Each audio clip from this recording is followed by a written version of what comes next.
जय माताजी जय गजन। तो આજથી શારદીય નવરાત્રિ શરૂ થવા જઈ રહી છે અને એક આ વસ્તુ કહેવા માંગુ છું કે આ એક પ્રોબ્લેમ દરેક મહિલાઓને થતી હોય છે અને આ પ્રોબ્લેમના કારણે મહિલાઓ પૂજા પાઠ નથી કરી શકતા। નવરાત્રિમાં ઘણી એમને ઈચ્છા હોય છે કે માતાજીને આપણે પૂજા પાઠ કરવા છે, પણ આ વસ્તુ દ્વારા અને આ વસ્તુ થવાથી એમની પૂજા અટકી જાય છે અને એને જે માનતા કે જે એના સ્વપ્ન હોય છે અધૂરા રહી જાય છે। તો આ વિષય ઉપર હું આજે વાત કરવા જઈ રહી છું। શું મહિલાઓને માસિક ધર્મ દરમિયાન માતાજીની ઉપાસના ભક્તિ કે વ્રત કરી શકે છે કે નહીં? તો ચાલો જાણીએ। એ જાણતા પહેલાં કમેન્ટમાં જય માતાજી જરૂર લખી દેજો અને આ વિડીયોને શેર કરવાનું ભૂલતા નહીં। કહેવાય છે કે જ્યારે ભગવાન શ્રી કૃષ્ણે દ્રૌપદીજીને શિવપુરિયા એટલે કે બચાવ્યા હતા, ત્યારે દ્રૌપદી પણ માસિક ધર્મમાં હતા। જો જીવનની અંદર જ્યાં શુદ્ધતા હોય, મનની, વિચારોની, વાણીની, વર્તનની, ત્યારે તમે ભગવાનની ભક્તિ કરી શકો છો।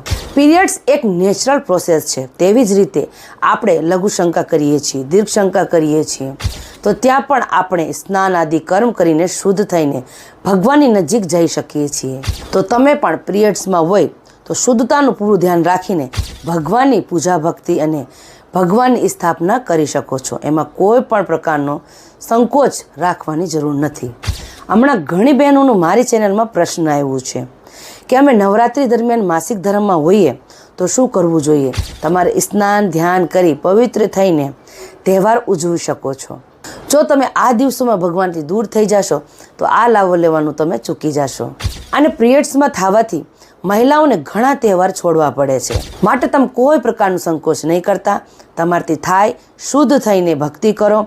અને હા, માસિક ધર્મ ઈશ્વરની આપેલી એક ભેટ છે અને સ્ત્રી જ કુળને આગળ વધારી શકે છે। આજે પણ તમે કામાખ્યાની અંદર જાઓ તો ત્યાં માતાજી સ્વયં 5 દિવસ પીરિયડ્સમાં થાય છે અને ત્યાંનું લાલ કપડું બધાને પ્રસાદીના રૂપમાં દેવામાં આવે છે।